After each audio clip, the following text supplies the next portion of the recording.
Bangladesh AI technician আমরা প্রাণী সম্পদ অধিদপ্তরের একটি নিয়োগপ্রাপ্ত সংগঠন।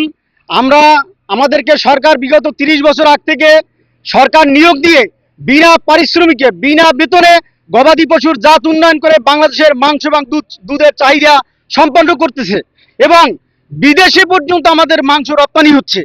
এর ক্রেডিট একমাত্র আমাদের এআই টেকনিশিয়ানরা, যারা এই গবাদি পশুর জাত উন্নয়ন করি কাদা বৃষ্টি ঝড় বন্যা সাইক্লোন উপেক্ষা করে মানুষের দোরগোড়ায় আমরা এই কৃত্রিম প্রজনন সেবা পৌঁছে দিয়ে একটি সরকারকে আমরা প্রতি বছর হাজার হাজার কোটি টাকা রাজস্ব আমাদের কাছ থেকে সরকার আদায় করে।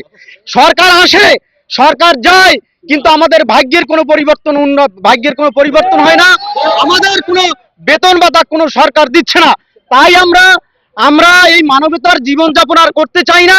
এই বৈষম্যের শৃঙ্খল থেকে বেরিয়ে আমাদেরকে যেন ন্যায্য মজুরি দিয়ে সরকার একটা পর্যায়ে নিয়ে যায়, আমাদেরকে রাজস্ব খাতে নিয়ে অথবা অন্য কোনো উপায় আমাদের ন্যায্য মজুরি সরকার যেন দেয়। এজন্য আমরা এই আন্দোলন সংগ্রাম করছি। সরকার আমাদের দাবি মেনে না নেওয়ার আগ পর্যন্ত আমাদের এই আন্দোলন প্রত্যাহার করব না। আমাদের আন্দোলন চলতেই থাকবে।